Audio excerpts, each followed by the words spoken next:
Olá, meus amigos, boa noite, tudo bem com vocês? Pois é, carnaval, né? Entre aspas, grandes festividades não houveram e aqui estamos nós. Não interessa o dia, né? Apenas com um horário diferente, né? Houve uma alteração no horário aqui da nossa live porque eu acabei de chegar em casa, né? Então não tinha como vir antes fazer no horário, mas esse vídeo ele vai ser salvo e vai ser colocado no grupo, aliás, no canal do YouTube. E vocês, como foram de carnaval, de descanso? Espero que todos bem, né? E principalmente com saúde, que é o que importa.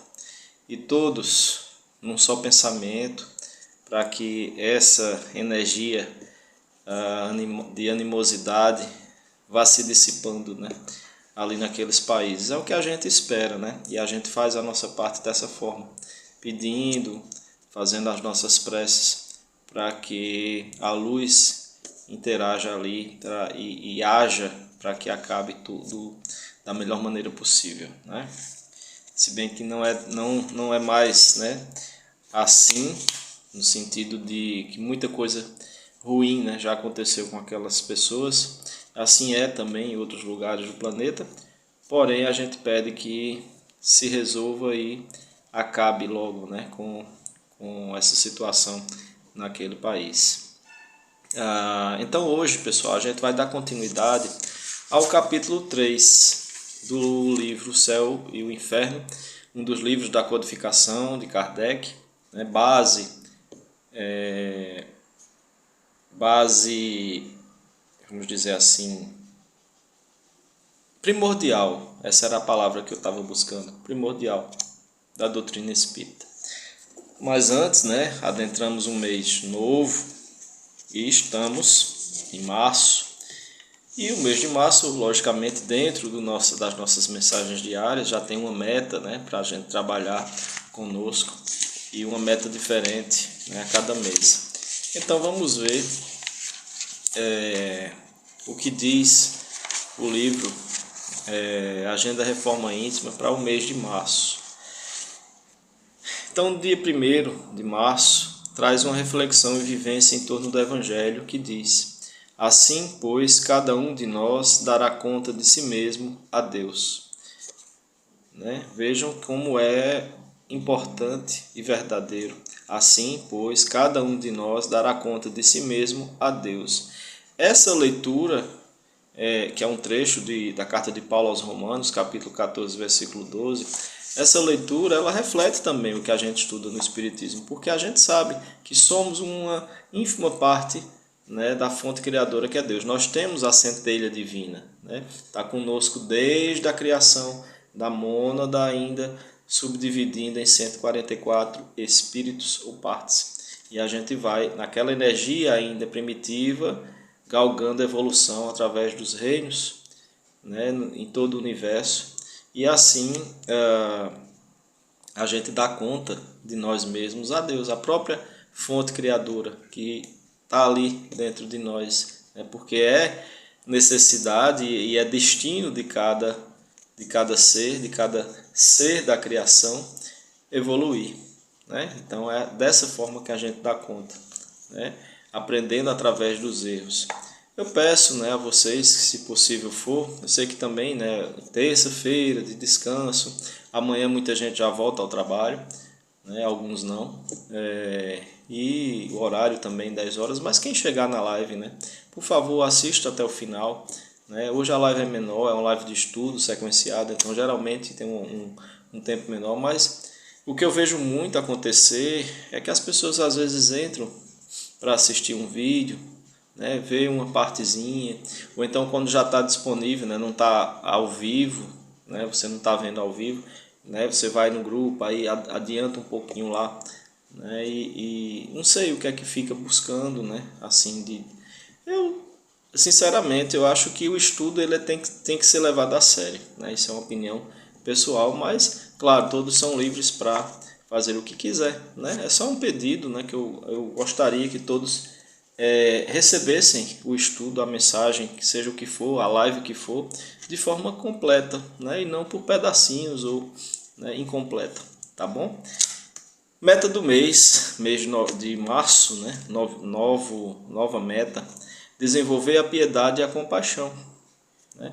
Então há várias maneiras, vocês observam que isso vem em constante aqui nesse roteiro traçado pelo livro, mas há várias maneiras. Dessa vez é a piedade pura e a compaixão pura. Então ele diz: com a vontade aprendemos a encontrar o irmão que chora, o companheiro em dificuldade, o doente e infeliz, a criança desamparada, prestando-lhes cooperação desinteressada. E é por ela que podemos exercitar o dom de servir através das pequeninas obrigações de cada dia. É um trecho do livro Instruções Psicofônicas, sexta edição, página 208, onde traz mensagens de vários espíritos, e essa é do espírito da Meimei, tá? Então vamos ver agora a meta do dia: desenvolver a piedade, compartilhar a dor do próximo e buscar diminuí-la. O nosso planeta, né, saindo desse estágio difícil, e são as provas finais, as mais dolorosas, ele traz um celeiro de oportunidades para quem quer realmente trabalhar justamente a piedade e a compaixão. Né? Então, não existe oportunidade melhor. Por isso que a gente fala que é muito mérito a gente estar encarnado nesse planeta, nessa época. Alguns vão dizer que é loucura, né? Nossa, como é que alguém pode pensar assim, né? Tão difícil a vida, tão cheio de dificuldades, de problemas. Mas aí é que tá, a gente tem a oportunidade de agarrar essas situações difíceis e transformá-las e ajudar quem enfrenta elas da pior maneira possível, ajudar da melhor maneira possível, né? Então vejam, meta do dia: desenvolver a piedade, compartilhar a dor do próximo e buscar diminuí-la. Né? Talvez a gente não consiga cessar a dor do outro, mas a gente tem, por obrigação fraterna, diminuir, tentar diminuí-la. E uma sugestão para a nossa prece diária: uma prece rogando ao auxílio ao anjo da guarda para o combate ao egoísmo. A gente trabalhar nesse pedido, né, constante. Pedir ao nosso guia espiritual que trabalhe isso dentro de nós, que ajude, né, nos fortaleça para que a gente combata dentro de nós os resquícios de egoísmo que ainda existam. Tá? Então é isso, pessoal. Só mais um lembrete: amanhã, quarta-feira, teremos o nosso Evangelho, normalmente às 20 horas. E como é a primeira quarta-feira do mês, lembrando a vocês que amanhã, além da água fluidificada, né, que a gente faz, a prece, pede para os nossos mentores e guias fazerem a magnetização ou fluidificação das águas para o nosso consumo, de acordo com aquilo que a gente necessita. Amanhã, como primeiro evangelho do mês, a gente também separa uma água, um recipiente maior, em volta aí de 250 a 350 ml, dependendo do tamanho da sua casa, do seu apartamento, do seu lar. E a gente faz uma fluidificação, outra prece, né, nesse momento lá no Evangelho, para que a gente magnetize a água e possa fazer uma limpeza energética ou magnética da nossa casa, tirar, né, toda a sujeira espiritual que possa haver. Né? Então, só esse lembrete para vocês, já para amanhã, né, teremos o nosso Evangelho normalmente, no horário correto, às 20 horas, tá? Então vamos voltar aqui, né, recomeçar o nosso estudo, que ficou o capítulo 3 na semana passada. Como é um capítulo um pouquinho extenso, eu dividi. Então nós paramos justamente, né, a gente estava falando sobre as características da ideia de céu, que o Espiritismo traz, né, descortina o véu, Kardec, através dos espíritos e sua equipe, trazendo as revelações a respeito dessa ideia de céu e inferno, que é a obra, né?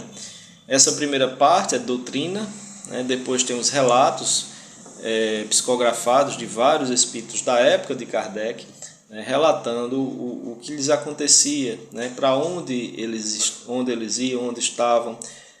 E aí é um estudo bem interessante, né? Como todos, mas esse tem essa nuance a mais. E tem aqui a continuidade, né? A gente viu no capítulo 3, que é o céu, essa ideia, né? da questão das reencarnações, o que se passa, né? O porquê que a gente volta, essas coisas que a gente já tem uma certa leitura a respeito. E hoje a gente vai continuar aqui do ponto 12, o subcapítulo, né, 12, ainda capítulo 3, parte 12. A felicidade dos espíritos bem-aventurados não consiste na ociosidade contemplativa, que seria, como temos dito muitas vezes, uma eterna e fastidiosa inutilidade. Aquela coisa de achar que no céu, né, é a felicidade, os bem-aventurados, e é uma ociosidade de contemplação. Não é assim, né?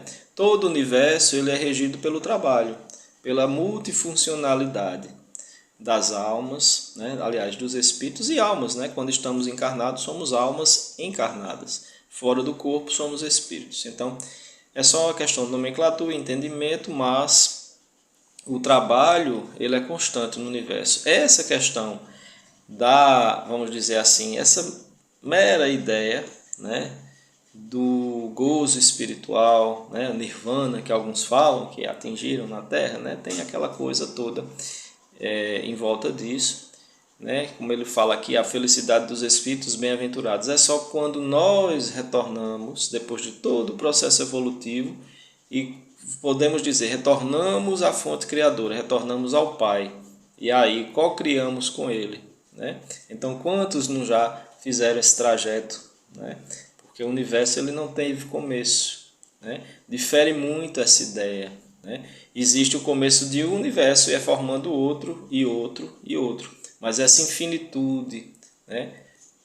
Essa ideia é real, né? Então a gente tem a volta à fonte criadora e o universo ele vai cada vez mais sendo criado, né? E aí chega um liame, uma região limítrofe, e aí já se inicia um outro, né? A espiritualidade, o nosso conhecimento adquirido através dos espíritos, né? Até onde as civilizações mais próximas, cosmicamente falando, conhecem, se eu não me engano, 4 universos, tá? Além desse nosso, mas com conotações praticamente iguais, né? Algumas diferenças, né? Em leis de química, de física, mas enfim. Então, voltando aqui, né? Dessa questão da felicidade eterna, e ele diz: a vida espiritual em todos os seus graus é, ao contrário, uma constante atividade, mas atividade isenta de fadigas, não há cansaço. Vejam que bom, né? O cansaço é só do nosso corpo, é quando estamos encarnados e principalmente em mundos atrasados.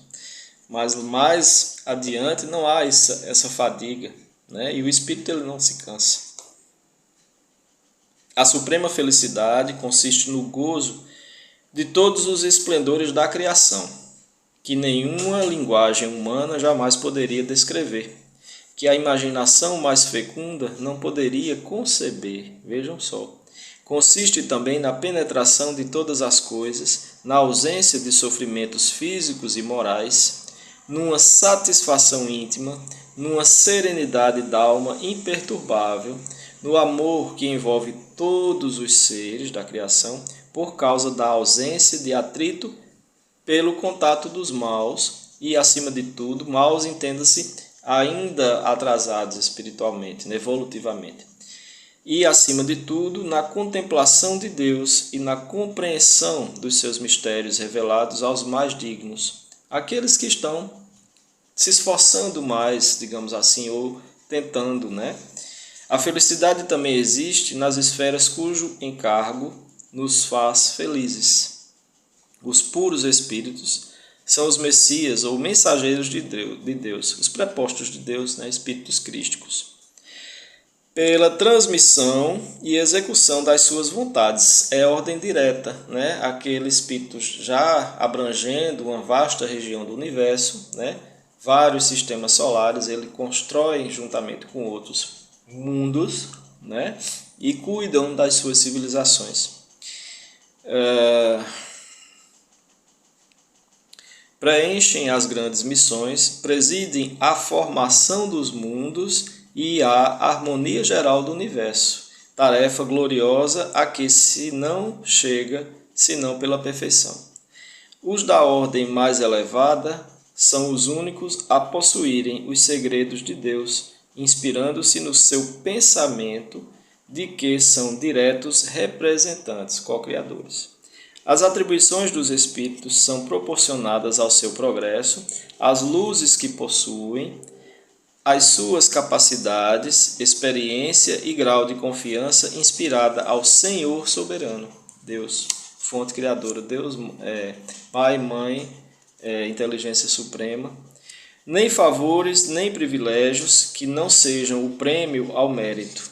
Tudo é medido e pesado na balança da estrita justiça. Então, nunca o fardo é maior do que a gente possa suportar. As missões mais importantes são confiadas somente àqueles que Deus julga capazes de as cumprir e incapazes de desfalecimento ou comprometimento. E enquanto que os mais dignos compõem o Supremo Conselho, sob as vistas de Deus, a chefes superiores é cometida a direção de turbilhões planetários e a outros conferida a de mundos especiais. Vem depois, pela ordem de adiantamento e subordinação hierárquica, vejam como é organizado, não é uma coisa à toa, não é caos. Aí ele diz, as atribuições mais restritas de prepostos ao progresso dos povos, à proteção das famílias e indivíduos, ao impulso de cada ramo de progresso, às diversas operações da natureza, até aos mais ínfimos pormenores da criação. Então, tudo que é criado pela fonte criadora, Deus, Pai, Mãe, inteligência amorosa e suprema, é cuidado, é regido. Desde o grãozinho de terra que a formiguinha passa ali, aquela formiguinha como alma coletiva, um formigueiro, um cardume, são uma só alma subdividida ali presente energeticamente. Existem tipos no reino insetóide que, quando desencarnam, na maneira de falar, desencarnam, já retornam aquele sopro, ali, aquela energia, cuidado, por espíritos inerentes àquela tarefa, e retornam ao fluido cósmico, ao éter cósmico, onde já imediatamente já é colocado aquele núcleozinho energético ali em outro que está em formação, e assim sucessivamente. Então não há desprezo, não há descaso, é tudo muito bem amparado pela divina misericórdia. E ele diz: neste vasto e harmônico conjunto, há ocupações para todas as capacidades, aptidões e esforços. Ocupações aceitas com júbilo, solicitadas com ardor, por serem um meio de adiantamento para os espíritos que ao progresso aspiram.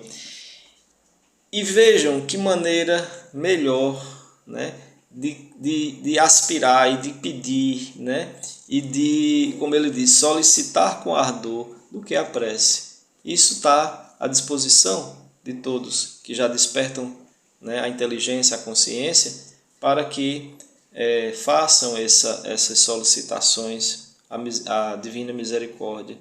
Então a gente tem esse elo constante. Até um pensamento, não precisa uma oração, uma prece, não precisa ser palavras, não precisam ser de palavras bonitas ou decoradas, apenas um pensamento já vale, um pedido, se for puro, se for de coração, se for do fundo da sua alma, ele sobe aos céus. Ao lado das grandes missões confiadas aos espíritos superiores, há outras de importância relativa em todos os graus, concedidas a espíritos de todas as categorias, podendo afirmar-se que cada encarnado tem a sua, isto é, deveres a preencher a bem dos seus semelhantes, desde o chefe de família, a quem incumbe o progresso dos filhos, até o homem de gênio que lança às sociedades novos germes de progresso. É nessas missões secundárias que se verificam desfalecimentos, prevaricações e renúncias que prejudicam o indivíduo sem afetar o todo. Todas as inteligências concorrem, pois, para a obra geral, qualquer que seja o grau atingido, e cada uma na medida das suas forças, seja no estado de encarnação ou no espiritual. Por toda parte há atividade, desde a base ao ápice da escala, instruindo-se, coadjuvando-se em mútuo apoio, dando-se as mãos para alcançarem o zênite.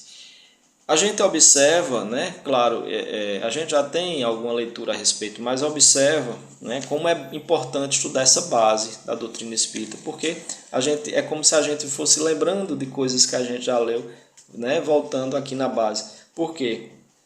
Ele fala que tudo está interligado, até aquilo que é difícil e doloroso e ruim, regido por alguém, né, mentalizado por alguém que não conhece, por exemplo, o amor, né, serve para impulsionar o amor nos outros, a compaixão, a piedade.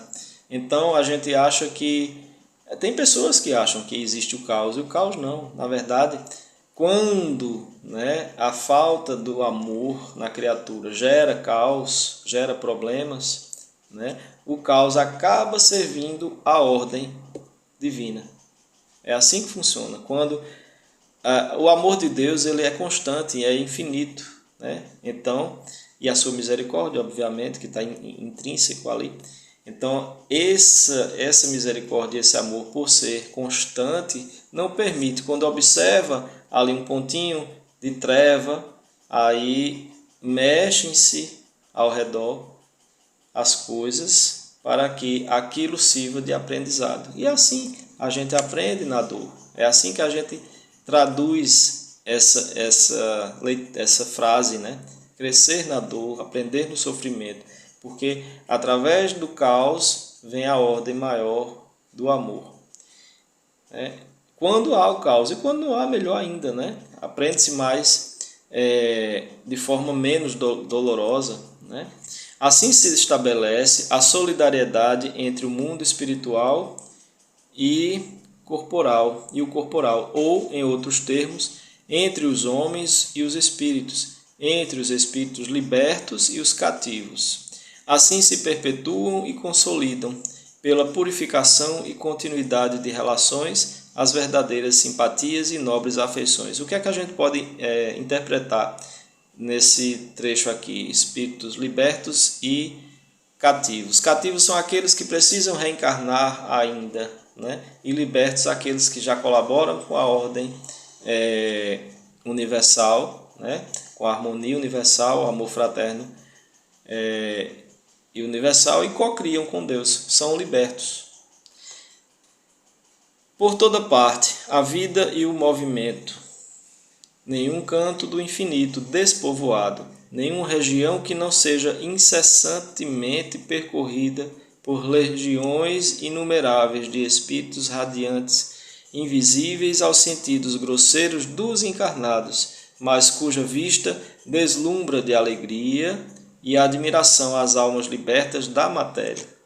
Por toda parte, enfim, há uma felicidade relativa a todos os progressos, a todos os deveres cumpridos, trazendo cada um consigo os elementos de sua felicidade decorrente da categoria em que se coloca pelo seu adiantamento.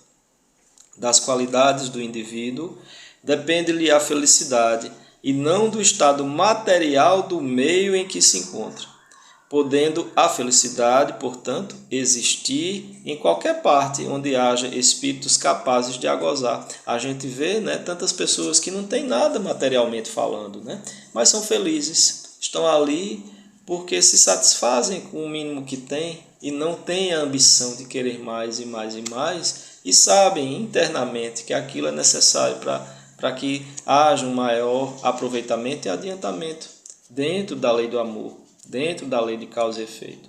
Então vejam, só eu vou voltar, né, porque eu parei antes do ponto. Das qualidades do indivíduo depende-lhe a felicidade, não do estado material do meio em que se encontra, podendo a felicidade, portanto, existir em qualquer parte onde haja espíritos capazes de a gozar. Nenhum lugar lhe é circunscrito e assinalado no universo. Não existe aquele local onde só ali existe a felicidade. Não, ela pode ser percebida em nuances, em pequenas gotinhas, né, à medida que a gente vai evoluindo. Onde quer que se encontrem, os espíritos podem contemplar a majestade divina, porque Deus está em toda parte. Entretanto, a felicidade não é pessoal. Se a possuíssemos somente em nós mesmos, sem poder reparti-la com outrem, ela seria tristemente egoísta. É verdade, né? Também a encontramos na comunhão de ideias que une os seres simpáticos. Os espíritos felizes, atraindo-se pela similitude de gestos e sentimentos, formam vastos agrupamentos ou famílias homogêneas, no seio das quais cada individualidade irradia as qualidades próprias e satura-se dos eflúvios serenos e benéficos emanados do conjunto. Quando há, vamos dizer assim, naquele conjunto de almas que você foi criado junto, né, que a gente chama de mônada, que depois vão se subdividindo à medida que vão encarnando, né, há uma união energética ali que as torna tendo algo ou coisas em comum, gostos, aptidões. Muitas vezes vêm ao longo da nossa trajetória nos acompanhando, outras vezes se adiantam, a gente fica para trás e assim sucessivamente. Porém, quando há aquele grupo que é mais simpático, são ideias em comum, são gostos, né? Espíritos simpáticos, seres simpáticos é o termo que ele usa, felizes, atraindo-se pela similitude de gestos e sentimentos. Então, são as nossas famílias, né? Não só famílias consanguíneas, mas os amigos, aqueles que a gente vai conhecendo ao longo da vida. E aquilo vai nos reconfortando e trazendo novamente aquela sensação de tranquilidade, de paz, né? É claro que existem as diferenças, mas também existem, como ele diz, as similaridades. Deixa eu ver onde eu parei. Os membros deste, ora se dispersam para se darem a sua missão, ora se reúnem em dado ponto do espaço a fim de se prestarem contas do trabalho realizado, ora se congregam em torno de um espírito mais elevado para receberem instruções e conselhos. Posto que os espíritos estejam por toda parte, os mundos são de preferência os seus centros de atração, em virtude da analogia existente entre eles e os que os habitam. Em torno dos mundos adiantados abundam espíritos superiores, como em torno dos atrasados pululam espíritos inferiores. Cada globo tem, de alguma sorte, sua população própria de espíritos encarnados e desencarnados, alimentada em sua maioria pela encarnação e desencarnação dos mesmos.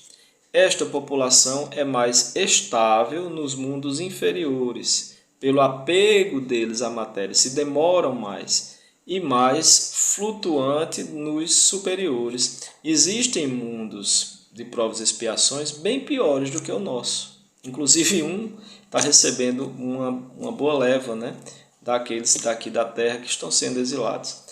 São vários planetas que estão recebendo, então, se eu não me engano são 4, né, de níveis evolutivos diferentes, porém não passando de provas e expiações, o mais alto grau, porque não se pode, né, passar, já que estão sendo exilados, eles não iriam reencarnar, melhor dizendo, encarnar, porque seria a primeira vez em um outro mundo, né? Encarnar é quando o espírito encarna pela primeira vez num mundo diferente. Reencarnar é quando ele reencarna, obviamente, naquele mesmo mundo.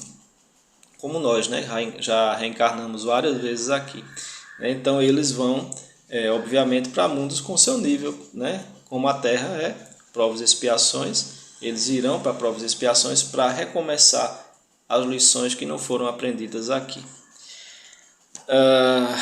Destes últimos, né, que ele se referiu, dos mundos inferiores, apegados à matéria, e mais flutuante nos superiores. Aí ele fala destes últimos, no caso os superiores. Porém, verdadeiros focos de luz e felicidade, Espíritos se destacam para mundos inferiores a fim de neles semearem os germes do progresso, levar-lhes consolação e esperança, levantar os ânimos abatidos pelas provações da vida.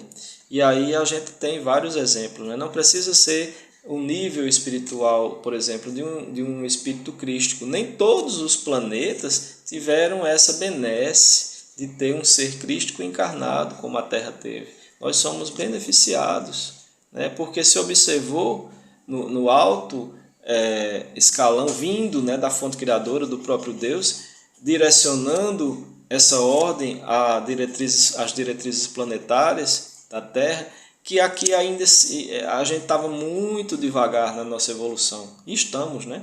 E aí, agora que a coisa está, né, começando, as pessoas estão começando a enxergar a realidade.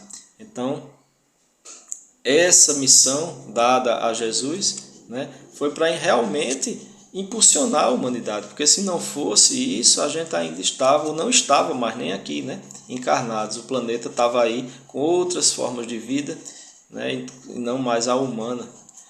Mas isso, né, não é tão comum acontecer, né?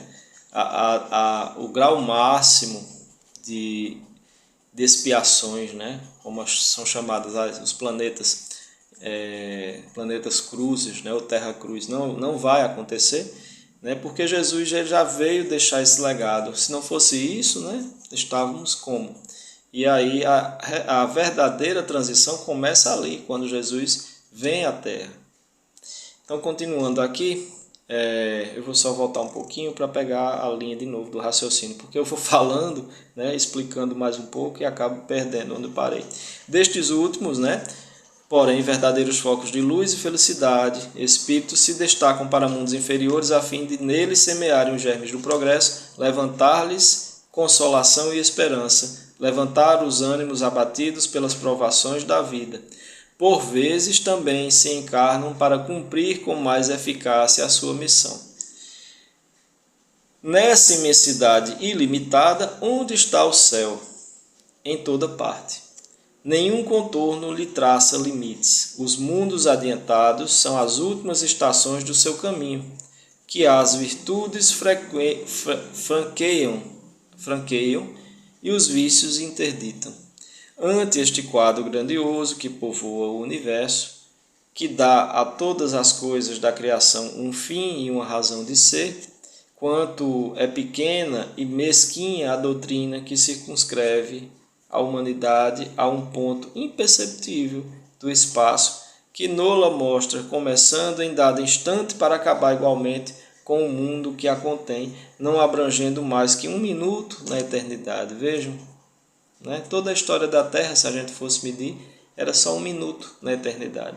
Como é triste, fria, glacial essa doutrina quando nos mostra o resto do universo durante e depois da humanidade terrestre, sem vida nem movimento, qual vastíssimo deserto imerso em profundo silêncio. Não é assim que os astrônomos, né, mais céticos enxergam o universo, né?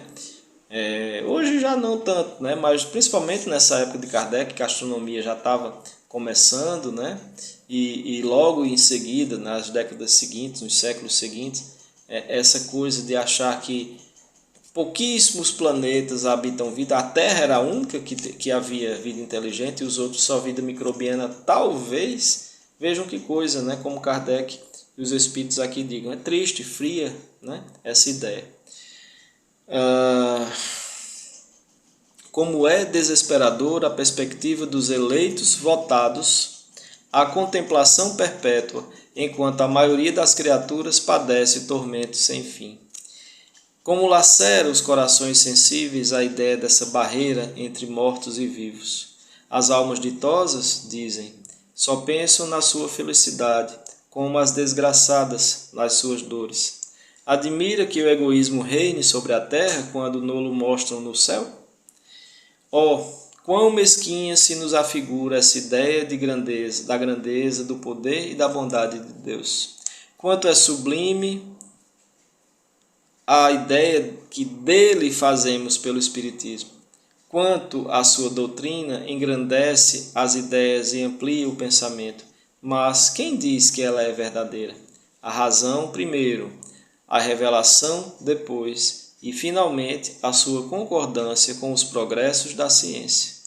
Entre duas doutrinas, das quais uma amesquinha e a outra exalta os atributos de Deus, das quais uma só está em desacordo e a outra em harmonia com o progresso, das quais uma se deixa ficar na retaguarda enquanto a outra caminha, o bom senso diz de que lado está a verdade.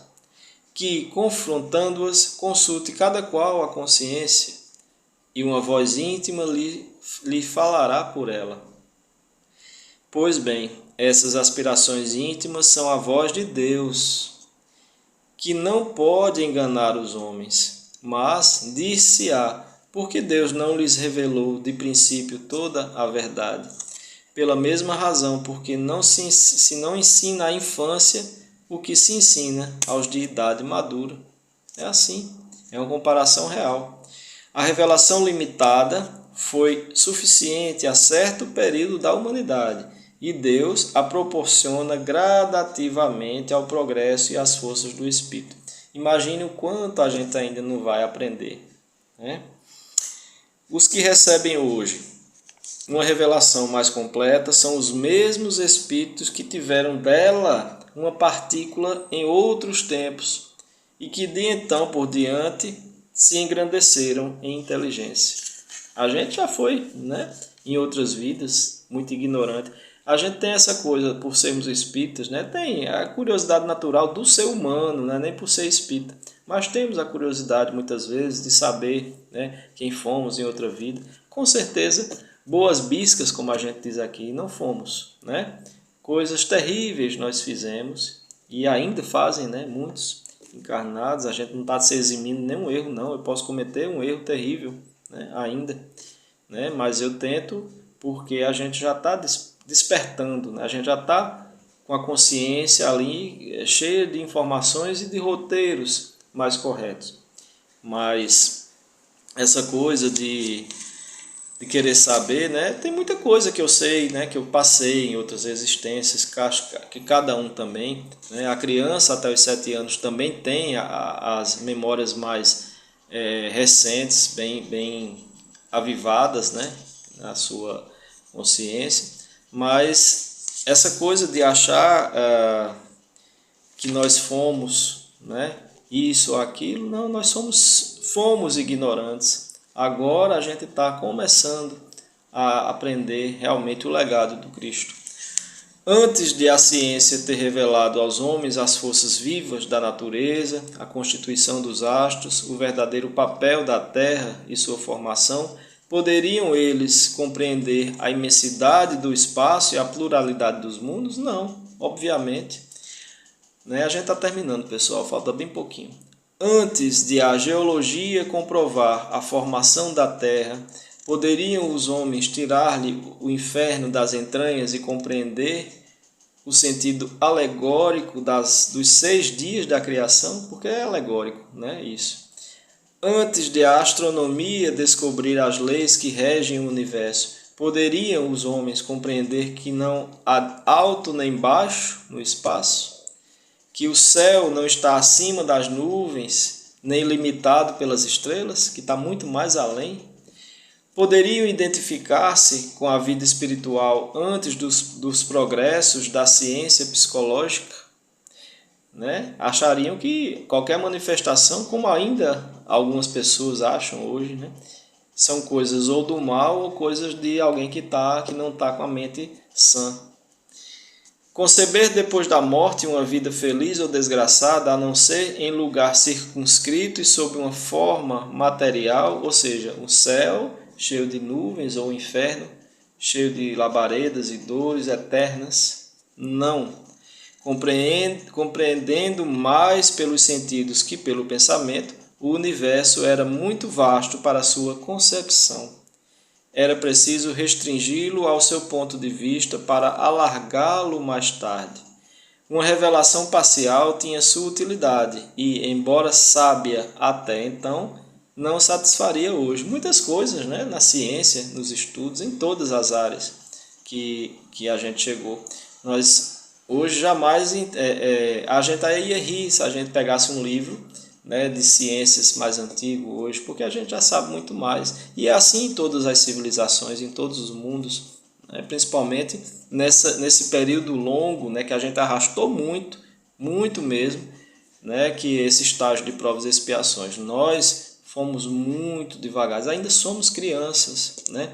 A espiritualidade tenta fazer com que a gente entre, pelo menos na pré-adolescência e adolescência, aí com a regeneração. E para terminar, diz: uma revelação parcial tinha sua utilidade e, embora sábia até então, não satisfaria hoje. O absurdo provém dos que pretendem poder governar os homens de pensamento sem se darem conta do progresso das ideias, quais se fossem crianças. Tem uns que pensam, né, que conseguem dominar e tentam dominar até pelo medo, pela força, né? Mas na verdade, as crianças são esses, né? E aí ele encerra só com esse lembrete aqui, né? Com essa frase que eu falei agora. O absurdo provém dos que pretendem poder governar os homens de pensamento sem se darem conta do progresso das ideias, quais se fossem crianças.